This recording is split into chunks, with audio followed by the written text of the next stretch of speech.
Salut et bienvenue dans ce nouvel épisode de Café Trailer. Alors aujourd'hui, échange avec Florian Olivier. Alors Florian Olivier, c'est un sacré trailer. Ça fait des années qu'il parcourt la montagne. C'est un passionné de montagne. Il en a même fait son métier parce que il est directeur d'un office du tourisme et il accompagne aussi des gens en montagne avec son diplôme d'AMM dont il nous parle. Il est aussi manager du team Simalp. Alors Simalp, c'est une marque que j'aime beaucoup. J'ai beaucoup de produits de chez eux. Et c'est une marque qui m'accompagne depuis quand même quelques temps maintenant et que j'ai eu l'occasion de tester sur de nombreux produits et qui arrive en force dans le trail. Donc voilà, donc je suis vraiment très content de cet échange avec Florian parce qu'on s'était déjà parlé par mail, par téléphone, mais là pendant 1 heure, d'en savoir un petit peu plus sur sa personnalité, sur son parcours, c'était vraiment super chouette, on apprend plein de choses. Florian, c'est quelqu'un qui a une très bonne expérience en trail et qui a beaucoup de choses à partager. Voilà, donc j'espère que cet échange va vous plaire autant qu'il m'a plu. Moi je vous dis à tout de suite dans notre échange avec Florian Olivier. C'est parti. Bonsoir à tous, bonsoir Florian, merci d'avoir accepté mon invitation pour échanger pendant presque 1 heure autour du trail, de tout ce qui te passionne autour du trail. Et tu le sais, la première question que je pose toujours dans cette émission Café Trailer, qu'est-ce que c'était ton premier trail, Florian? Alors salut François et puis salut à tous. Alors cette question, je t'avouerai que je m'y attendais pas du tout et y répondre comme ça, c'est compliqué. Quelle était ma première course? Moi, je viens du monde du sport collectif. J'étais volleyeur avant, donc tu vois, rien à voir avec la VMA, les sentiers et tout ça. Et je crois qu'une des premières courses, c'était une course dans l'environnement lyonnais, en banlieue lyonnaise. C'était une course nature, sûrement quelque chose qui ressemblait à un 10 km, peut-être le gallo-romain à Saint-Romain-en-Galles. Voilà, ou une course où j'ai cru mourir parce que je suis arrivé, j'étais oxy, ça faisait que 10 km, mais voilà, je suis arrivé lessivé. Par contre, j'ai toujours eu le goût de l'effort et de l'effort en nature, et puis c'est ce qui m'a donné envie d'aller voir plus loin. Et maintenant, j'ai laissé un peu de côté les courses courtes pour aller vers des courses beaucoup plus longues. Ok, ça marche. Alors comment s'est passée cette transition?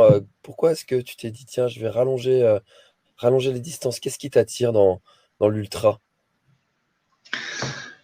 Alors déjà, enfin, moi je trouve que le parcours sportif de chacun est important et intéressant. Et en fait, moi, pour juste faire un raccourci sur mon histoire, donc je suis accompagnateur en montagne et quand j'ai arrêté ma carrière de volleyeur, je me suis dit qu'est-ce que je fais maintenant? J'ai toujours fait du sport depuis que je suis tout petit et voilà, c'était un peu entre guillemets le saut dans l'inconnu et de se dire voilà, j'ai fini ma carrière de volleyeur, qu'est-ce que je fais maintenant?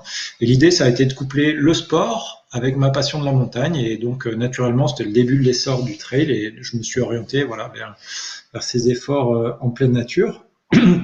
Et alors, qu'est-ce qui m'a poussé à aller vers des efforts plus longs?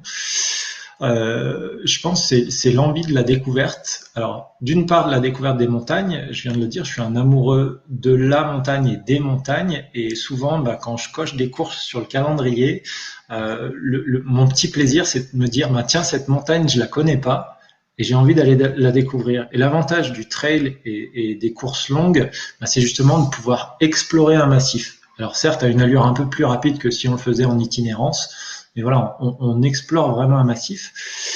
Et quand j'ai commencé à courir, les premières courses, moi, dans mon club, il y avait des gens qui faisaient des courses longues. Et pour moi, c'était des extraterrestres. Je me dis, mais comment, enfin, déjà, moi, j'arrive en faisant 10 km, je suis au bout de ma vie. Comment on fait pour courir aussi longtemps? Et ça m'a paru un truc ahurissant. Et j'ai pas fait ça en une fois. Je vois maintenant trop souvent dans mon entourage des coureurs qui sont à 1 an, 2 ans de course à pied et puis qui tout de suite se mettent à se dire tiens, allez, je fais mon premier 40, je fais mon premier 60, allez, je fais un premier 100 km. Et bien souvent ces coureurs-là, il leur arrive voilà, ce qu'on connaît dans tout notre entourage, c'est qu'ils se blessent. Et moi, ma progression, elle a été plutôt linéaire et continue de se dire, voilà, la première année où je cours, je crois que j'ai pas dépassé les 20 km. L'année d'après, voilà, j'ai essayé de me structurer mon entraînement, ma préparation, aller vers des formats 40 km, 60 km. Et je crois que mon premier ultra, ça a été l'ultra du Vercors. qui est un petit ultra, puisqu'on est aux alentours de 80 km. Et donc, j'ai mis 5 ans à aller sur cette distance-là. Voilà. Donc, la progression, elle a été continue, et de se dire, bah voilà, je mets un peu de temps, mais voilà, j'explore petit à petit la découverte de ces nouvelles distances et de ces durées qui sont longues, quoi. C'est très intéressant ça, ce sujet de la progressivité qu'on peut et qu'on doit pour certains avoir dans le milieu du trail. Et toi, surtout en tant qu'accompagnateur en moyenne montagne, quel est le discours de pédagogie que tu peux avoir face à des personnes qui, toi, tu penses, vont trop vite? Comment est-ce que tu peux quel mot tu peux leur dire pour leur dire là, tu es en train de faire peut-être une bêtise et tu devrais freiner un petit peu et puis aller plus progressivement? Alors, moi, pendant 7 ans, je me suis occupé de ma préparation, de ma programmation tout seul. C'est-à-dire que voilà, je faisais mes programmes d'entraînement avec mes connaissances et mon savoir. Et puis, il y a 3 ans en arrière, maintenant, j'ai fait un choix différent de se dire, bah voilà, j'ai exploré moi ce que j'étais capable de faire en termes de préparation, et si j'allais voir auprès d'un coach. Et j'ai mon coach actuel qui est Seb Cornette, qui est installé pas très loin de chez moi, là, dans la Drôme, qui est un coach qui est reconnu et qui a une philosophie qui me va bien, qui est moins courir pour mieux courir. Et je pense que voilà, c'est une philosophie qu'on devrait adapter, surtout pour les efforts longs, se dire, ben, il faut plutôt que je sois prêt physiquement et musculairement, mais aussi que je décharge la contrainte que j'apporte à mes articulations, etc., sur ces efforts longs. Et donc, pour répondre à ta question, si moi j'avais des conseils et si j'ai des conseils quand on me les demande, de dire comment je fais pour aller vers ces efforts, c'est justement les conseils de progressivité. Ta plus grosse distance c'était un 20 km, l'année prochaine ne fais pas un 80 ou un 100, parce que ce qui te pend au nez, c'est tout simplement d'augmenter trop rapidement ton volume d'entraînement et ta distance de course, et en gros tu vas te péter, quoi. Donc moi souvent le discours c'est ça, c'est la progressivité, et deuxièmement c'est le plaisir. L'entraînement pour moi il doit pas être une contrainte.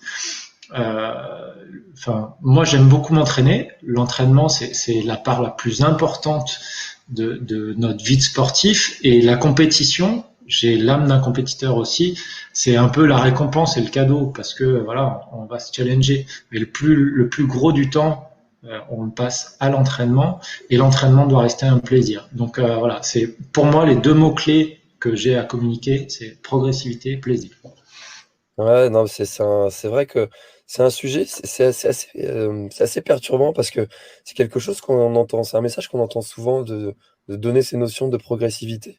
Et pourtant, on voit toujours des personnes qui, comme ça, brûlent un petit peu les étapes et se blessent trop rapidement. Et c'est dommage parce que c'est des personnes qui se privent de belles aventures, en fait, derrière. Et moi, l'objectif que je me suis mis pour te parler un petit peu de mon cas, c'est d'être le plus vieux un jour sur une course. Et ça me fait rêver, en fait, quand je vois des personnes qui ont... là, il y a quelques années, on a vu une personne de 83 ans faire un 177 km sur l'ultramarin. Et ça, je trouve ça fabuleux. Toi, c'est quelque chose qui te ferait envie aussi de perdurer comme ça sur les années? Je sais pas, de se projeter aussi loin, Mm. j'en ai absolument aucune idée. Après, ouais, moi quand je vois des anciens qui ont toujours la passion. Moi j'aime beaucoup ce mot passion. Je pense être quelqu'un de passionné dans toutes les disciplines. Voilà, il n'y a pas que le sport, il y a plein d'autres choses qui me passionnent. Et je trouve que de garder la passion du sport, même quand on sera vieux, je trouve ça louable. Et ouais, j'aimerais bien me dire qu'à 80 ans, déjà je suis encore là. Et puis que je puisse encore faire du sport, que ce soit sur un vélo, que ce soit à pied, que ce soit, voilà, on revient à la notion de plaisir, et donc pratiquer le sport en plaisir. Il y aura plus du tout cette idée de performance, mais il y aura cette idée toujours de plaisir. Mm. Ah, c'est sûr, cette notion de plaisir, elle est primordiale dans notre sport parce que si on se force à faire ça, ça peut pas durer. Ouais, je te cache pas, pour ceux qui ont déjà connu, mais je pense que même sur les courses courtes, moi je cours encore sur des distances courtes, même si j'ai du mal à être performant sur les distances courtes, mais mais tu as toujours, enfin, tu peux avoir un sentiment de plénitude en course, te dire, ouais, c'était top, mais quand es sur l'ultra, tu sais que ça va faire comme ça. Voilà. Et les moments où tu es là, eh ben, c'est pas justement tes capacités musculaires ou physiques, etc., qui vont jouer. C'est là-dedans que ça se passe. Et je pense que dans le sport, on entend de plus en plus souvent parler de la préparation mentale. Et à mon avis, dans le sport d'ultra-endurance, le mental est quasiment à part égale, voire même un peu plus prépondérant que le physique sur, d'une part, atteindre la ligne d'arrivée et d'autre part, être performant sur l'épreuve. Ouais.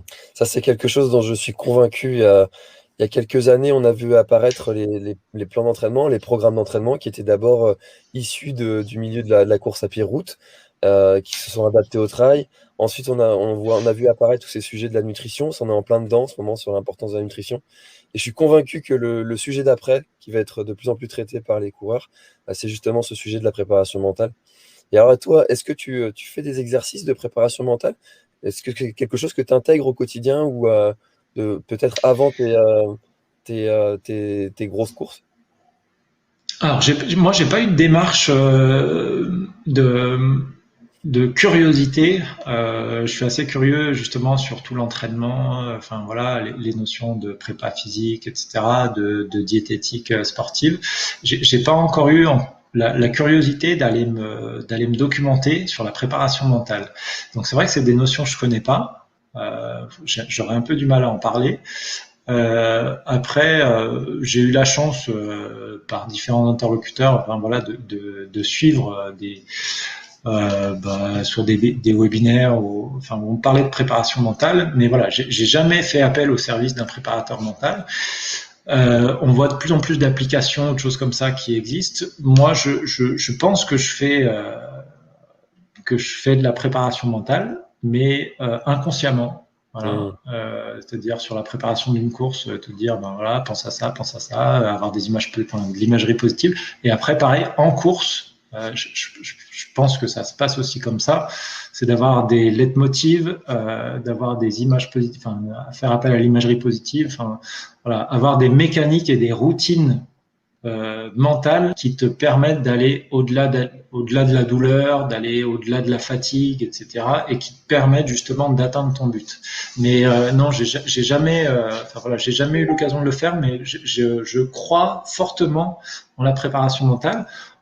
Ça fait une dizaine d'années qu'on en entend parler dans le sport professionnel, et notamment les sports collectifs et aussi le sport individuel, et de plus en plus de sportifs amateurs font appel à la préparation mentale, et moi je reste persuadé que ça reste une part très importante de la performance. Pour quelqu'un qui veut être performant, le mental doit être quasiment aussi fort que le physique. Ouais. Ouais, bien sûr, c'est tout à fait juste. Moi, j'en suis vraiment convaincu. Et ça, à mon avis, c'est un des points qui va vraiment évoluer sur les prochaines années. Alors, j'ai oublié de le préciser pour ceux qui connaissent pas l'émission Café Trailer, que vous suiviez l'émission sur Facebook ou sur YouTube. Vous pouvez poser toutes vos questions à Florian et n'hésitez pas, on en débattra ou on présentera vos questions à Florian pour qu'il y réponde avec grand plaisir. Alors, Florian, je voudrais on aborde un sujet. Tu as dit passionné de la nature et tu en as fait ton métier depuis des années, parce que tu travailles dans un office du tourisme, tu es directeur d'office du tourisme. Qu'est-ce que ce métier t'a apporté par rapport à ta passion? Est-ce que c'était vraiment un choix de vouloir promouvoir ton pays, ta région, et puis de faire profiter de tout le monde de ta région? Comment ça se fait que tu en es arrivé à faire ce métier-là? Alors là, on va repartir loin, loin, très loin. Je pense que cette notion de passion, elle reste importante et c'est un peu le fil conducteur de ma vie. Moi, depuis que je suis tout petit, je pense que ça remonte des années où j'avais peut-être moins de 10 ans avec mon grand-père, voilà, où j'ai commencé à pêcher, etc. Et après, ben, j'ai suivi des stages de pêche. Enfin voilà, j'ai fait plein de trucs qui étaient en connexion avec la nature, alors que j'avais rien qui m'y prédestiné, c'est mieux. Et dès mes années collège, je me suis dit, moi, ce que je veux faire dans ma vie, je veux travailler dans la nature. Donc je disais ça, quand dans mes années d'orientation, qu'est-ce que tu veux faire? Moi je veux travailler dans la nature. Ouais, mais c'est difficile, etc. Donc pas grave. Et j'ai orienté mon cursus scolaire vers les métiers de l'environnement. Donc j'ai fait un bac agricole qui existe toujours, alors qui a changé de nom, mais qui s'appelait Sciences et technologies de l'agronomie et de l'environnement. Après, j'ai fait un BTS agricole toujours qui s'appelle Gestion et protection de la nature. Et après, j'ai fait une transition en fac de bio. Voilà, donc rien à voir avec le tourisme. Voilà, moi je me disais, ma vie, elle doit être tournée dehors et je vais protéger l'environnement dans mon métier. Voilà, mon but c'est ça. Donc j'ai fait mes études. À la sortie de mes études, donc la fac, j'ai arrêté en licence parce que ça ne me correspondait pas. Faire la transition d'un BTS qui est une formation hyper professionnalisante à une formation universitaire, ça ne me matchait pas. Et donc je me suis dit, je vais chercher du travail. Et je me suis dit, moi je cherche du travail dans ce que je sais faire. Je sais gérer des écosystèmes, des espaces naturels, etc. Sauf qu'il y avait une grosse distorsion entre ma formation et les postes qui étaient à ma disposition, qui étaient des postes à bac+4, bac+5, et donc j'avais pas accès à ces postes. Je me suis dit qu'est-ce que je fais? Moi, je voulais quand même faire ça, faire un métier en lien avec ma passion. Et donc je me suis dit j'ai des compétences en animation, j'avais mon BAFA, je me suis dit je vais postuler pour des emplois d'éducation à l'environnement. Voilà, ça me permettra de garder un pied dans ce que je sais faire. Et j'ai postulé à deux, trois emplois et je suis arrivé ici, dans le massif du Pilat, où je suis arrivé en tant qu'éducateur à l'environnement sur des contrats emploi jeunes. Voilà, donc ça date un petit peu. D'accord. Et cet emploi jeune, il était proposé par l'Office de tourisme du Pilat. Donc j'avais cette partie éducation à l'environnement et puis un peu tourisme. Et puis petit à petit, le tourisme a pris le pas sur la partie éducation à l'environnement. Et donc maintenant, c'est vrai que je travaille beaucoup au développement touristique de notre région. Le massif du Pilat, c'est un petit massif au sud de Lyon. Pour les gens qui connaissent pas, c'est coincé entre la vallée du Rhône et la vallée du Gier, qui est la vallée de Saint-Étienne. Le point culminant est à 1400 mètres d'altitude, mais c'est un massif qui est hyper diversifié. Et voilà, moi j'ai le plaisir d'une part d'y emmener mes clients, d'autre part de transmettre ma passion. Et donc pour répondre à ta question, on est toujours dans la transmission de passion. Voilà, moi l'idée c'est de continuer à faire connaître l'environnement, à aimer l'environnement, à aimer la région dans laquelle je me trouve. Mais voilà, c'est un peu le par où je suis venu et où je suis actuellement. Ok, c'est un beau parcours en tout cas qui t'a amené vers là où tu souhaitais aller. Alors, je voudrais, tout ça, c'était pour introduire vraiment le côté touristique et puis ton investissement sur ce sujet-là.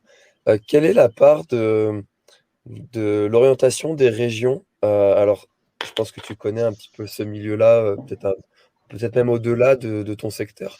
Est-ce que tu vois que les régions sont en ce moment en train de développer de plus en plus des parcours de trail, des stations de trail, des activités autour du trail? Est-ce que c'est un petit peu à l'image de ce qu'on a connu ou ce qu'on connaît même encore pour tout ce qui est GR?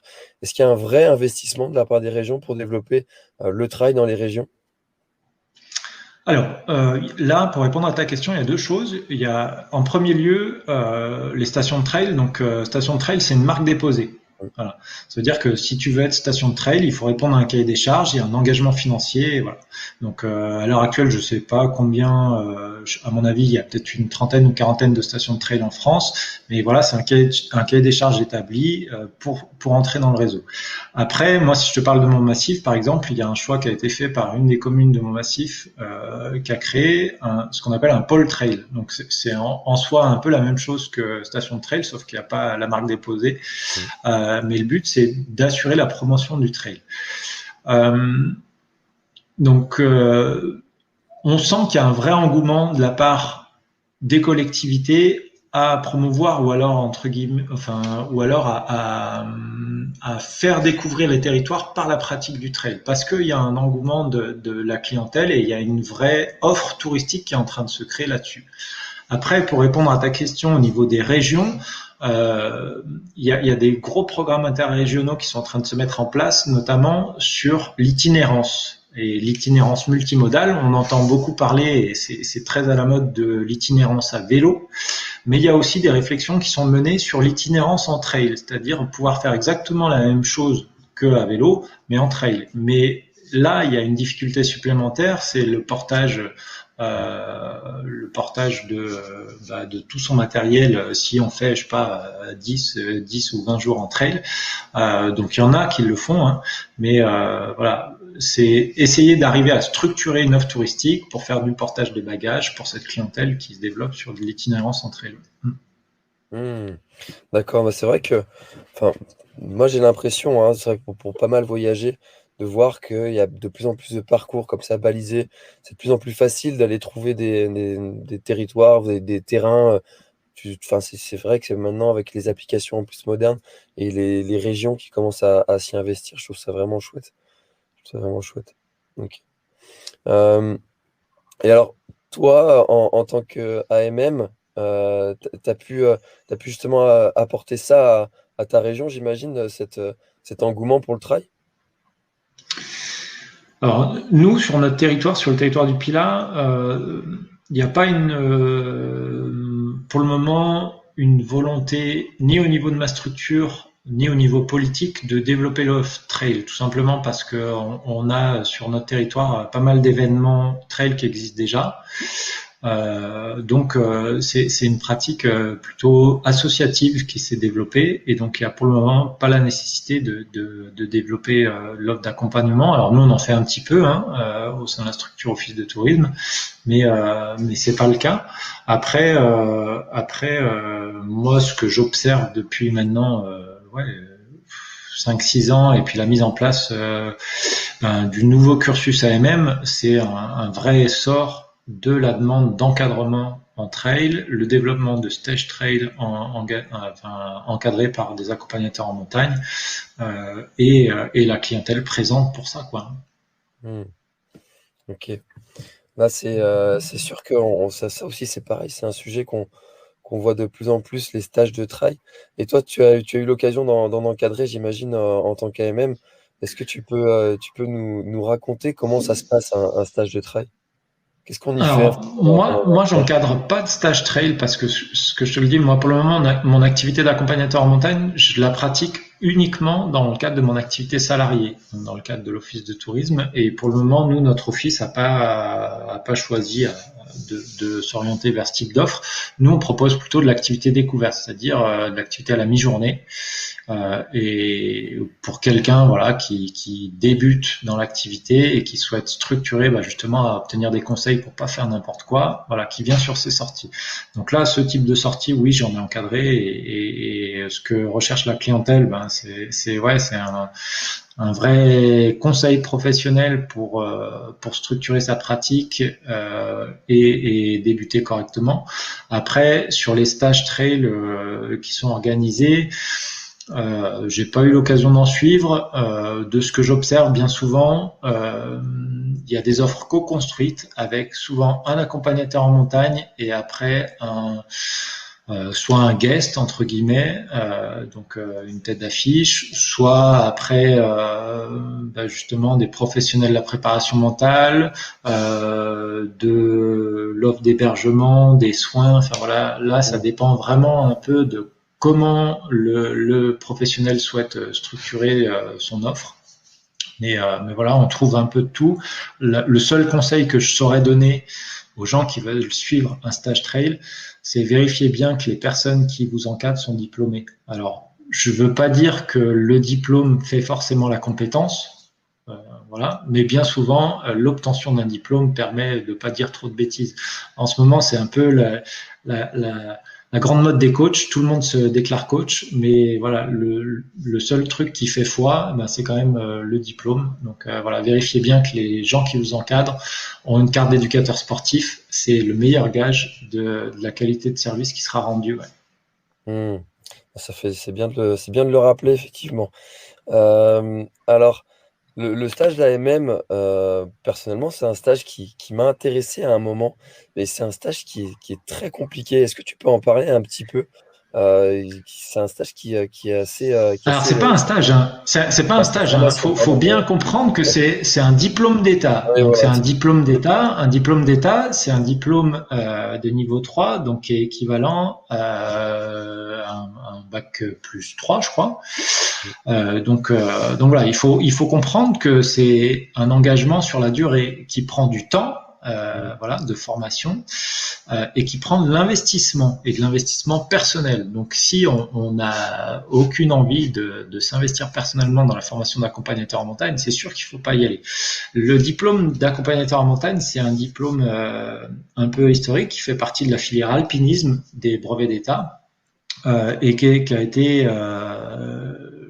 été créé pour faire un petit peu un complément au métier du guide de haute montagne. Voilà. Le guide de haute montagne, en gros, il peut encadrer l'activité équipée avec cordes, crampons, piolets, etc.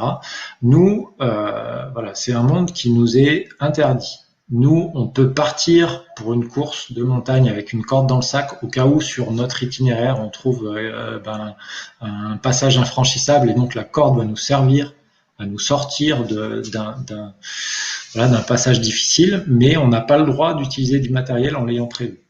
Donc ça, il faut bien le comprendre.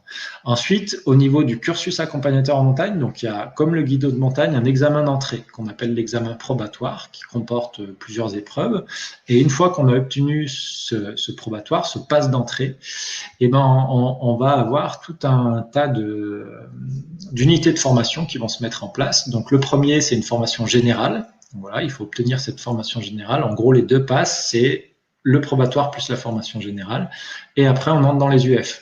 Donc, il y en a 5. Il y a 3 UF de 2 semaines et 2 UF d'1 semaine. Voilà. Donc, ça, c'est de la formation. Après, en plus de ça, il y a des stages. 2 stages, un stage estival, un stage hivernal. Donc, ça fait quand même du temps. Et ce qu'il faut bien comprendre, c'est qu'avant de s'inscrire au probatoire, donc à l'épreuve d'entrée, il y a une liste de courses obligatoires. Donc, il faut avoir fait certaines de ces randonnées pour pouvoir justifier l'inscription au probatoire. Donc voilà, ça fait quand même un certain nombre de paramètres à maîtriser avant de s'inscrire au cursus accompagnateur en montagne. Après, c'est une formation qui est hyper enrichissante et si on est passionné de montagne, voilà, qui permet de vivre ou alors de compléter un revenu, hein, parce que vivre uniquement de l'activité d'accompagnateur en montagne, c'est pas si évident, même si le panel d'activités se diversifie un petit peu. Souvent, le métier d'accompagnateur en montagne est plutôt un métier de complément. Oui, bien sûr. C'est vrai que c'est souvent ce qu'on constate. Souvent, il y a un métier de coach où vraiment, ou de cumuler ça avec. Je vois dans mon entourage des gens aussi qui sont moniteurs de ski l'hiver et qui sont à AMM l'été. Ça, c'est quelque chose qui se fait régulièrement. Ouais.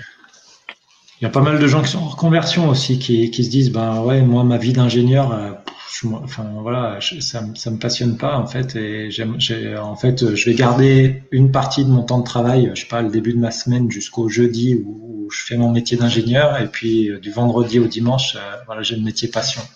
On retrouve de toute façon se trouver le sens de sa vie et puis de trouver de son travail, trouver son pourquoi. Et puis c'est vrai que souvent c'est ce qu'on observe, les gens vont vers un métier qui leur ressemble le plus, peut-être en progressant avec l'âge.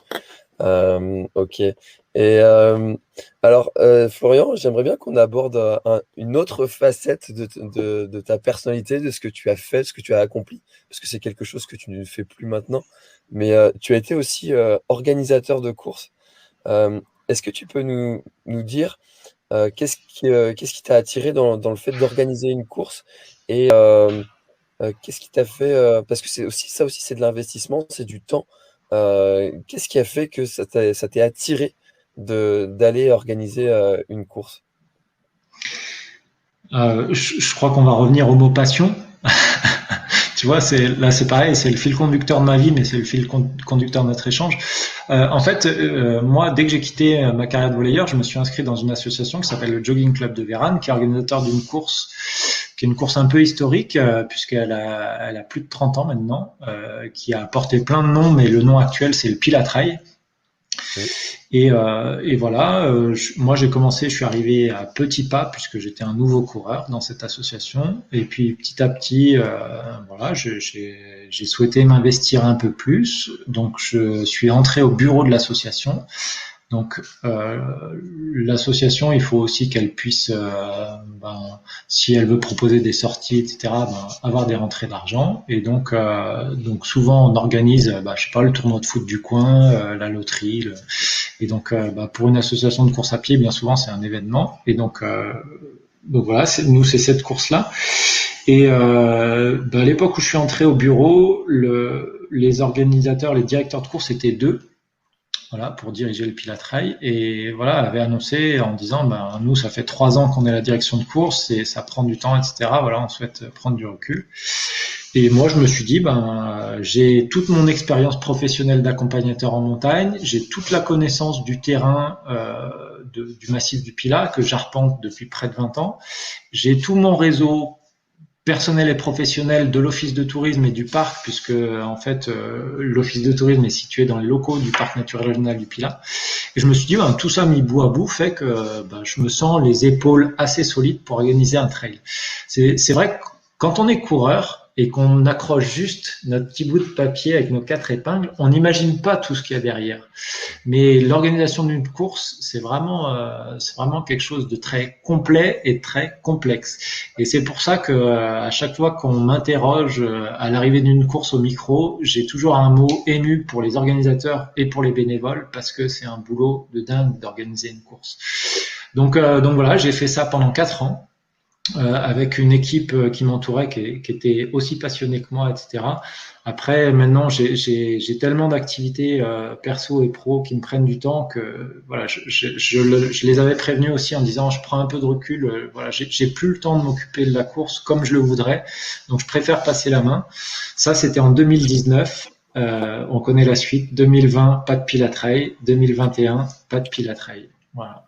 Donc je souhaite un immense courage et un immense bonheur à mes successeurs. Je leur ai toujours dit que je serais à leur côté s'ils avaient besoin de quoi que ce soit, mais c'est vrai que voilà, je suis plus organisateur du Pilat Trail. C'est vrai que c'est quelque chose là, moi j'arrête pas de le répéter à qui veut bien l'entendre, et je sais que là on a des organisateurs qui nous regardent ou nous écoutent, qui sont sur la version podcast. C'est quelque chose qui est admirable, surtout en ce moment où ils trouvent l'énergie, ils trouvent la force de continuer à passer du temps à organiser des courses tout en ne sachant pas si elles vont se produire ou pas. Et ça, je trouve ça vraiment exceptionnel de se dévouer comme ça pour organiser un événement pour les autres. Et souvent, on a en plus rien à y gagner. Dans le fond, voilà, juste la satisfaction d'avoir fait plaisir aux gens. La satisfaction et la passion, ouais, c'est ça, franchement. Moi, franchement, mon plus grand plaisir, les 4 années où j'étais à la direction de course, c'était de voir les sourires à l'arrivée et les gens qui remerciaient pour le parcours, qui remerciaient pour la qualité de l'organisation. Enfin, voilà, je veux dire, ça te fait tellement chaud au cœur de te dire, voilà, j'ai pas passé mon temps pour rien et j'ai fait découvrir mon coin. Tu vois, nous, on court toute l'année sur nos sentiers. Moi, je suis content de les avoir que pour moi. Mais un jour dans l'année, de le faire découvrir à d'autres, c'est tellement bien. C'est Thierry Breuil qui nous disait ça justement la semaine dernière, qui disait que les organisateurs, ils nous invitent chez eux à nous faire découvrir leur plus beau territoire, leur plus beau sentier. Et rien que ça, en fait, c'est comme quand tu invites quelqu'un chez toi, tu as envie de lui faire de bien le recevoir. Ouais, c'est ça, carrément. Ouais, je suis d'accord avec ça. C'est une belle philosophie. Ouais. C'est génial. Alors, est-ce qu'il y a quelque chose, une anecdote ou un moment difficile que tu aurais eu pendant cette période d'organisateur, ou un conseil que tu pourrais donner comme ça à un organisateur? Moi, j'ai vécu un truc, des anecdotes, j'en ai plein, mais surtout, j'ai une anecdote, ça devait être en 2017-2018. Nous, on a un territoire qui reste quand même très accessible. Le massif du Pilat, on est de la moyenne montagne, on a des terrains techniques, mais où les accès sont plutôt faciles. Ça veut dire qu'on n'est jamais très loin d'une route. On donne le départ, donc nous à l'époque il y avait que un 21 à 42 km, enfin un 9, 21, 42, donc le dimanche il y a que le 21 et le 42. Hop, on donne le départ de la longue course, le 42 à 8h30, le 21 par 1 heure plus tard. Donc on donne le top départ de la course Et une petite heure après, un de mes bénévoles à la radio, on a un blessé donc sur le site des Trois Dents, voilà pour ceux qui connaissent. Et donc j'ai un coureur qui se pète la cheville, mais vraiment qui se pète la cheville sur les Trois Dents. Enfin voilà, je vais faire bref, mais la gestion du cas de secours a été particulièrement compliquée. Je pense que mon expérience, d'une part ma connaissance du terrain et d'autre part mon expérience d'accompagnateur en montagne ont pu faire que j'ai géré ça avec sérénité.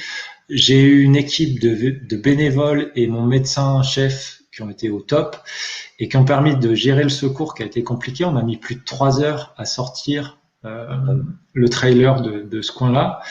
Mais voilà, on l'a sorti comme il faut.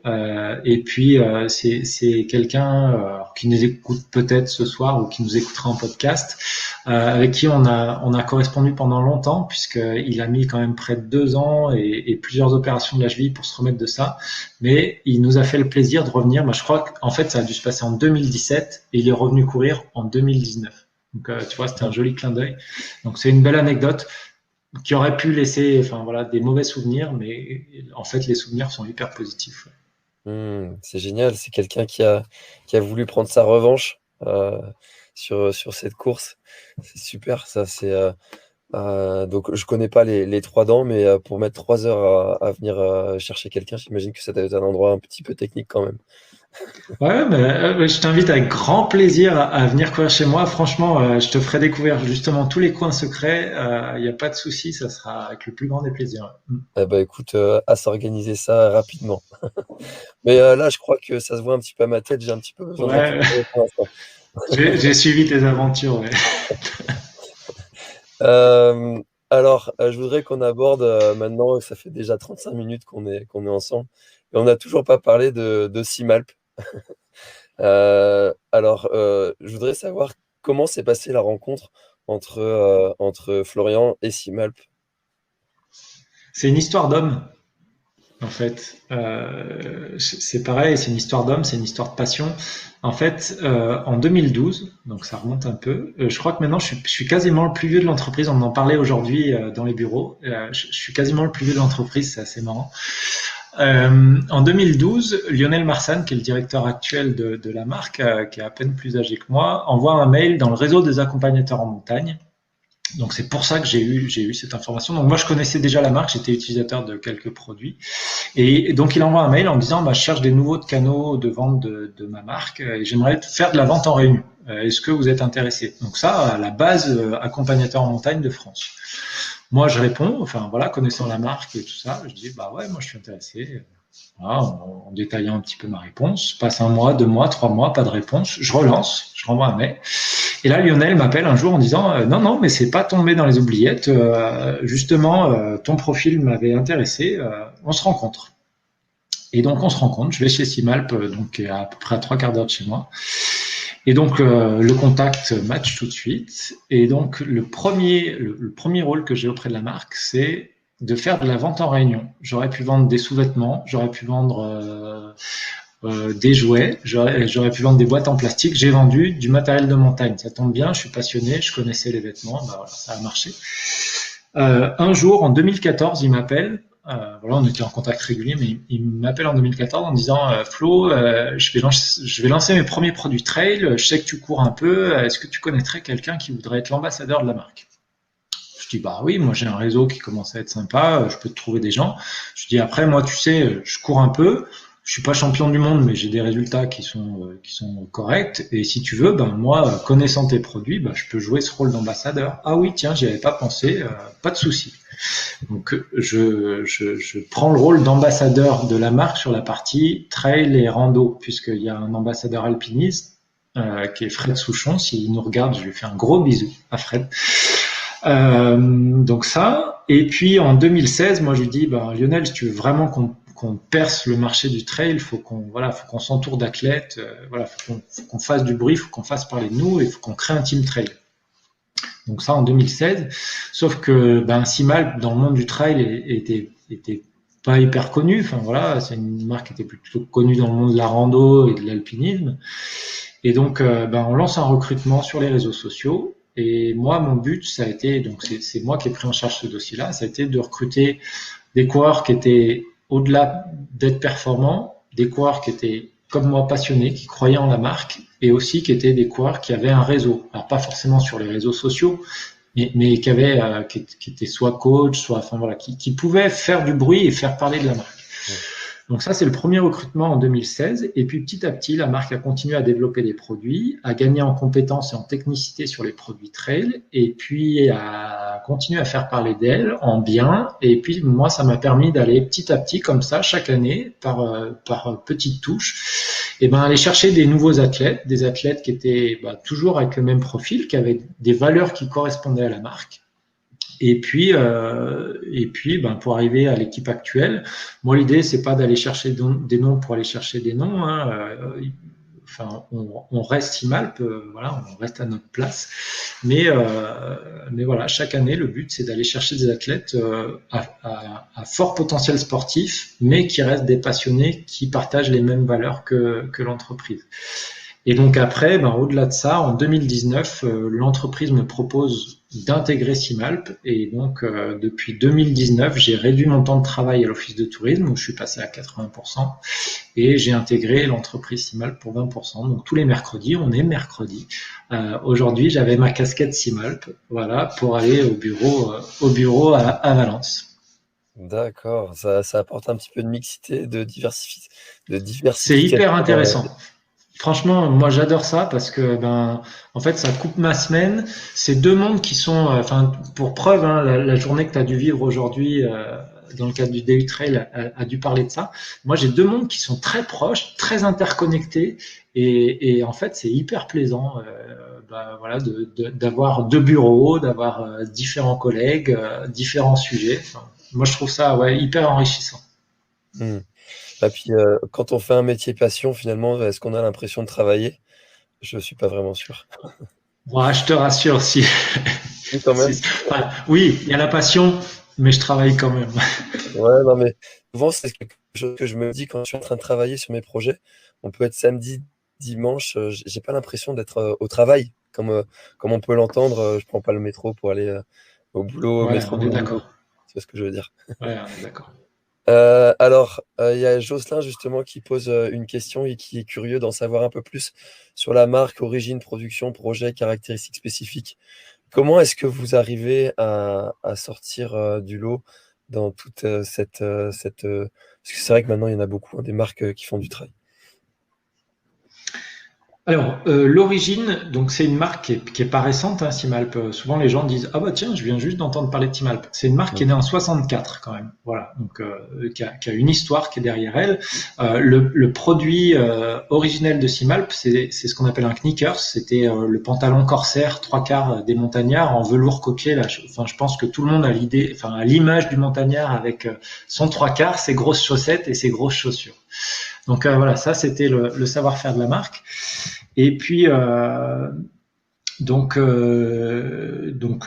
passe les années rapidement, mais le but ça a été, et c'est toujours le cas, de développer des produits techniques.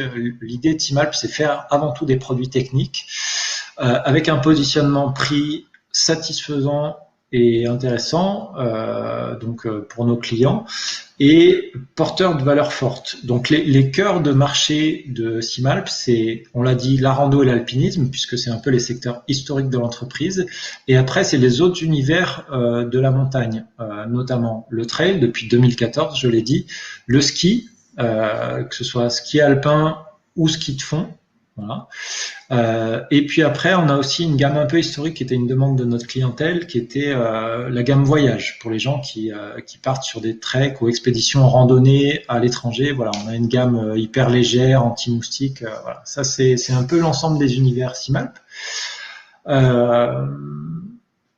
Ensuite, par rapport à la production, donc c'est une question qui revient souvent. Nous, on n'a rien à cacher. La marque Simalp, c'est une marque française. Ça veut dire que l'ensemble de l'entreprise est installé à Saint-Marcel-les-Valences. On est une quinzaine de collaborateurs. Donc, pour avoir une idée de l'entreprise, voilà, Simalp, c'est pas une multinationale. C'est à peu près 15 personnes qui font tout, qui expédient vos colis, qui font le suivi commercial, qui font les retours, les échanges. Enfin, voilà. Et après, la production, nous, on essaye d'être très attentifs à notre production. Donc, les entreprises avec lesquelles on travaille sur la manufacture de nos produits sont choisies avec soin, et notamment les conditions de travail des ouvriers. Mais il faut savoir que produire en textile en France, c'est compliqué. Donc nous, pour le moment, c'est pas le cas. On produit pas en France.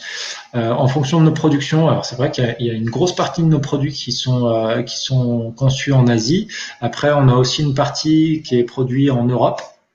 Que ce soit on travaille beaucoup avec l'Italie ou avec des pays de l'Est, mais voilà, pour des questions de technologie, de matière et aussi de coût, hein, puisque si on sortait un produit, je sais pas moi, une casquette, un t-shirt trail qui valait le triple du prix qui est actuellement affiché sur notre site internet, est-ce qu'on aurait la clientèle pour? Voilà, c'est la question qu'il faut se poser. Donc nous, on essaye de faire très attention à la production de nos produits. Je l'ai dit, hein, on est une marque qui a des valeurs fortes. Nous, on est avant tout amoureux de la montagne. L'ensemble des collaborateurs de Teamalp, on est des passionnés amoureux de la montagne. L'environnement dans lequel on se promène pour nos activités, c'est un environnement qui est de plus en plus agressé. Donc l'idée, c'est dans la production de l'ensemble de nos produits, c'est d'essayer de diminuer notre impact sur l'environnement. Par exemple, on a été une des premières entreprises françaises à développer nos membranes et à avoir des membranes sans PFC. Donc on essaye de travailler sur l'expédition de nos colis. On est en train d'entreprendre un bilan carbone complet de l'entreprise pour arriver à un bilan carbone zéro équilibré. Enfin voilà, on a une vraie démarche de réflexion autour de notre impact sur l'environnement dans la conception et le développement de nos produits. Tu parlais de membrane, la Storm Pro 3 m'a accompagné hier et m'a bien servi pour la fin du parcours. Tu prêches un convaincu, hein. Moi, on parlait tout à l'heure, j'ai fait le tracé du futur Ultra du Pila en octobre dernier. J'ai eu une météo qui était à peu près similaire à la tienne et avec le proto de la veste que tu portais hier. D'accord. Comment s'est passé cet ultra là? Vas-y, t'as dit un peu. On va changer un petit peu de Teamalp, on y reviendra tout à l'heure parce que j'ai d'autres questions. Mais comment s'est passé cet ultra d'ailleurs que tu as fait? L'année qu'on a passée l'an passé, elle a été compliquée pour tout le monde. C'était difficile de trouver des challenges quand tu as l'habitude de faire, 10-12 courses par an et qu'au final, t'en fais quasiment plus, et de te dire comment je me challenge. On a dit tout à l'heure, on passe du temps à l'entraînement, mais l'intéressant, c'est d'aller se challenger. Et donc, moi, je me suis dit, tiens, je vais me challenger sur mon massif avec ce tracé. Enfin, voilà, les nouveaux organisateurs voulaient mettre en place un ultra. Moi, je leur ai dit bon courage. Je leur ai dit, c'est hyper courageux de votre part, parce que je sais ce que c'est d'organiser une course. Donc, voilà, bon courage à vous. Et donc, ils ont sorti leur tracé et tout ça. Et je leur ai dit, ok, moi, je le teste. Et donc, je suis parti tout seul, un petit matin avec ma voiture, aller me garer au point de départ, avec le tracé sur ma montre et en avant. Et donc voilà, ça faisait quand même 125 km et 5000 mètres de dénivelé. Donc, faire ça tout seul, sans rien, sans personne et sans aucune autre motivation que de passer une bonne journée en montagne, voilà, et j'ai passé une bonne journée en montagne. J'ai eu la chance et la surprise d'avoir quelques membres du club qui sont venus me voir à des points différents du parcours. Ludo, Lolo, Isabelle, si vous me regardez, encore merci. Mais voilà, je trouve ça cool aussi de revenir un peu à l'essence de ce qui nous motive, c'est de se dire, voilà, mon plaisir, c'est rien de plus que de passer du temps en montagne, quoi. Ok, donc tu as passé tes 125 km. C'est génial ça, j'adore. 15h25, ouais, j'ai mis, 15h. 15h25. Ouais, en autonomie, ouais. Génial. Et alors, t'as passé donc, t'avais tout sur ta montre. Comme Ouais. C'était sur quoi? Mon tracé, moi, j'avais ma Suunto et puis j'avais le tracé sur ma Suunto. Après, je connais très bien le territoire, donc voilà, j'avais pas de doute sur les chemins de me dire où est-ce que je passe, etc. Enfin voilà, ça fait 20 ans que j'arpente quasiment tous les chemins de notre territoire. Après, il y en a plein que je connais pas encore parce que le territoire est vaste, mais voilà, j'avais une idée assez précise des points où je devais aller. Ok, ça marche. Bah, enfin, c'est vrai que on en a discuté un petit peu tout à l'heure, mais je pense que le off a vraiment une part à jouer dans l'avenir du trail et puis bah, c'est aussi quelque chose qu'on risque de voir de plus en plus. Et alors, dans cet univers-là, justement, qui évolue du milieu du trail, comment est-ce que Simalp voit cette transition? Et toi, en tant que manager du team Simalp, comment est-ce que tu accompagnes les athlètes vers ces évolutions-là? Alors, nous, au niveau du team trail, l'idée de ce team, c'est avant tout de faire connaître la marque et d'avoir, ce que je te disais tout à l'heure, des athlètes qui sont représentatifs de nos valeurs. Voilà. Donc, moi, j'apporte un soin particulier au choix des athlètes avec lesquels on collabore. Après, sur le fonctionnement du team trail, je pense qu'on n'a pas un fonctionnement qui peut s'apparenter à d'autres marques, qui a un fonctionnement. Alors, je suis pas on va dire, dans la cuisine interne de toutes les marques, mais voilà, de se dire, moi, j'oblige mes athlètes à être présents à au moins ces épreuves ou d'être présents sur tel circuit, etc. Nous, on n'a pas ces exigences-là. Moi, le but, c'est que mes athlètes soient d'abord satisfaits d'être avec nous et qui puissent être libres de leur choix de course. Donc voilà, moi le but c'est de les accompagner au mieux dans la pratique de leur discipline, que ce soit au niveau de l'entraînement, que ce soit au niveau de l'accompagnement matériel, que ce soit au niveau des dossards, voilà, quand on est partenaire avec des courses, voilà, de mettre mes athlètes dans les meilleures conditions possibles pour la pratique de leur activité. Voilà un peu le principe de fonctionnement du team. Après, comme je te l'ai dit, chaque année, il y a la loi du marché. Hein, il y a soit certains de nos athlètes qui sont courtisés par d'autres marques parce que on a des athlètes performants, soit à l'inverse, nous qui allons contacter des athlètes parce que on estime qu'ils sont représentatifs de notre équipe et qu'on aimerait bien les avoir à nos côtés. Donc moi, je travaille toujours dans cette perspective-là. Le but dans les années qui viennent, ça serait sans doute d'aller chercher des profils un petit peu plus jeunes. Voilà, pour le moment, on a une équipe mature. Je pense que le trail, pour le moment, est surtout une discipline de sportifs matures, tu vois, qui ont passé la trentaine d'années. Maintenant, de plus en plus, on voit des jeunes pousses arriver sur le marché, et l'idée, ce serait petit à petit, voilà, de réorienter, ou de compléter le profil de l'équipe en ayant des profils un peu plus jeunes. Voilà, faire un pari sur l'avenir.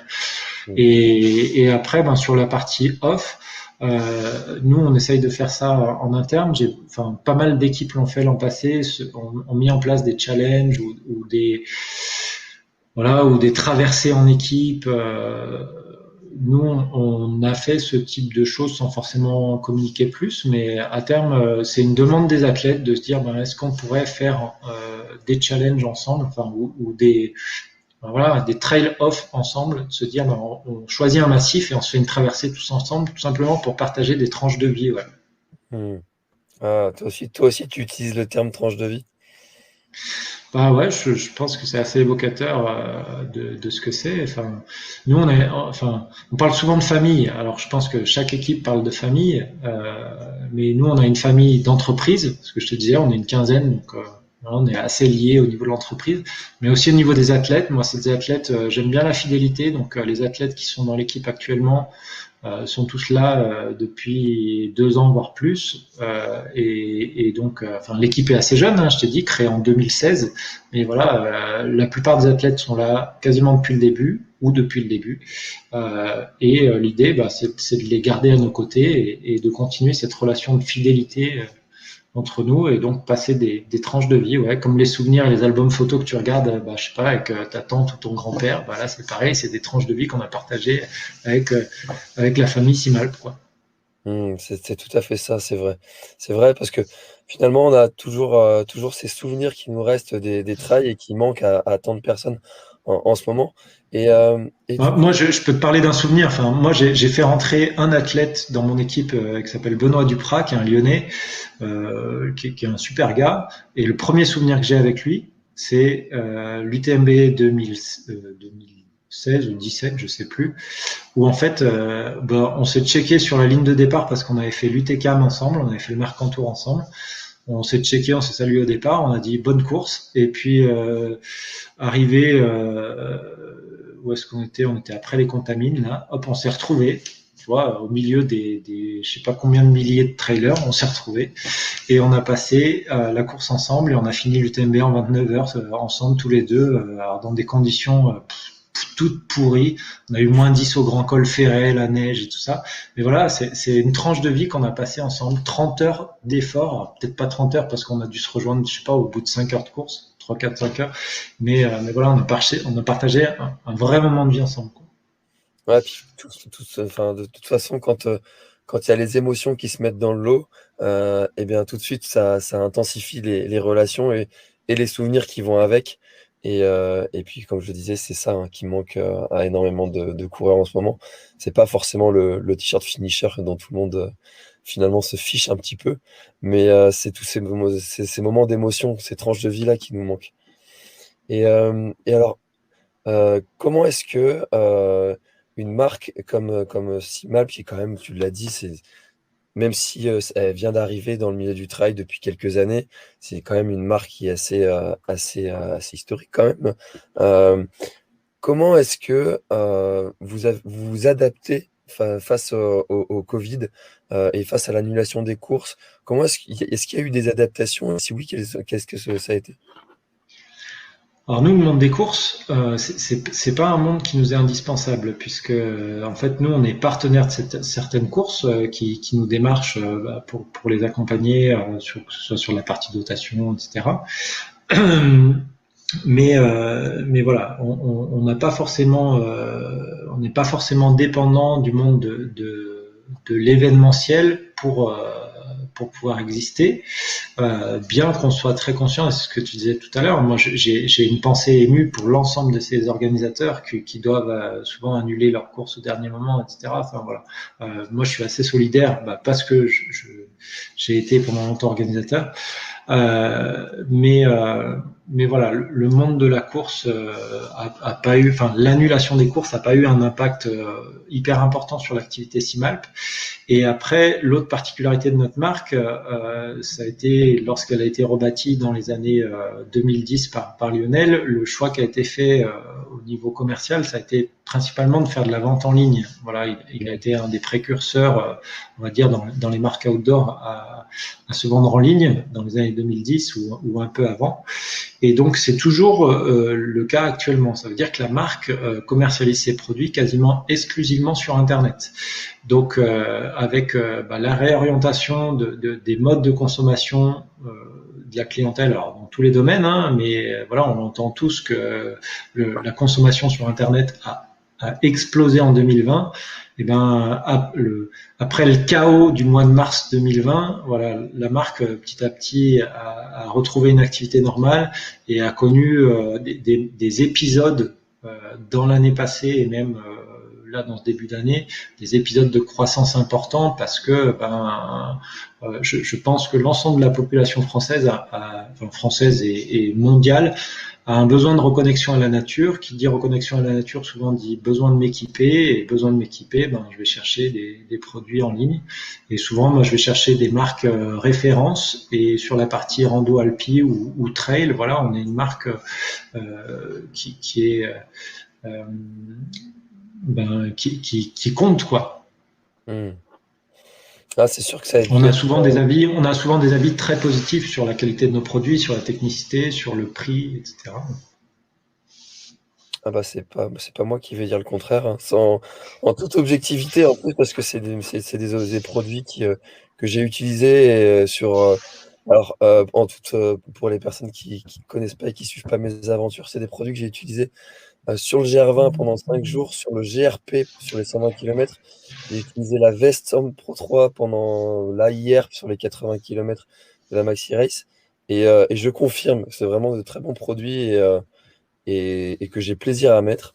Et je trouve ça génial en fait pour une marque qui se lance comme ça dans le milieu du trail, qui a réussi à adapter en fait ses produits issus de la montagne pour l'adapter à un marché du trailer qui en plus est en pleine expansion.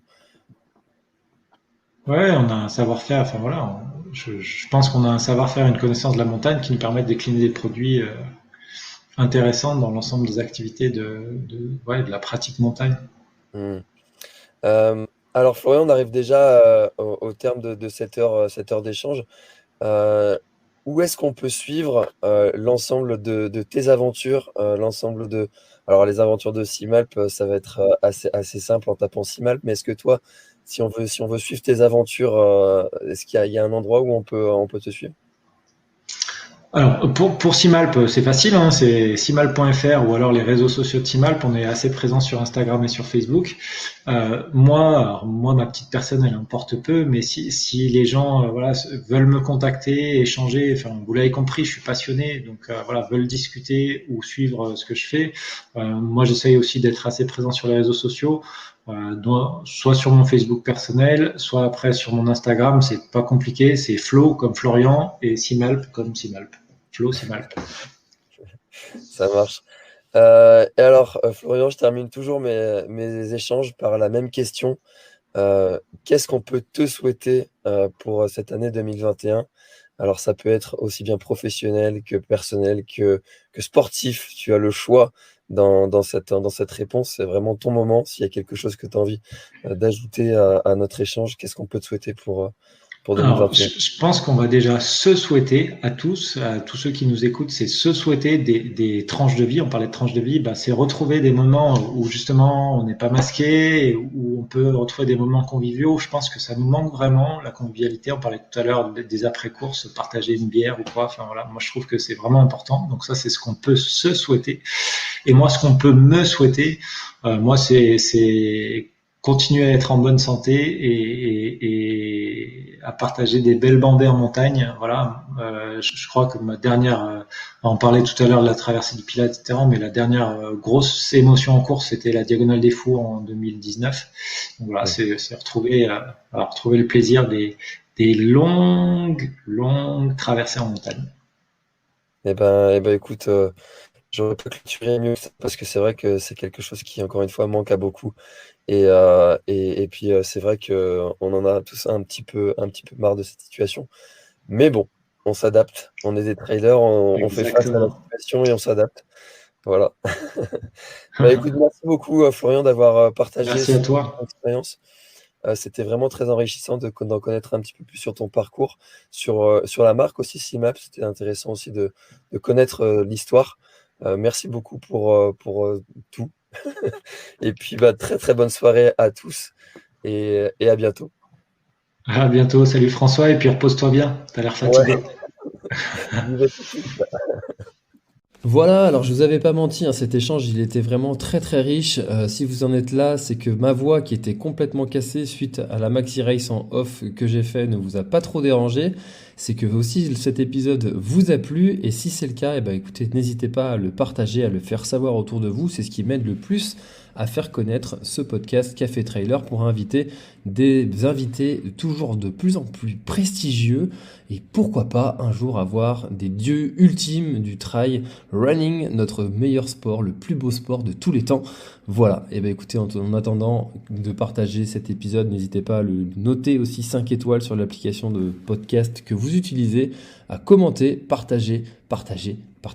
Et puis si encore vous avez un petit peu de temps, n'hésitez pas à le partager. Voilà.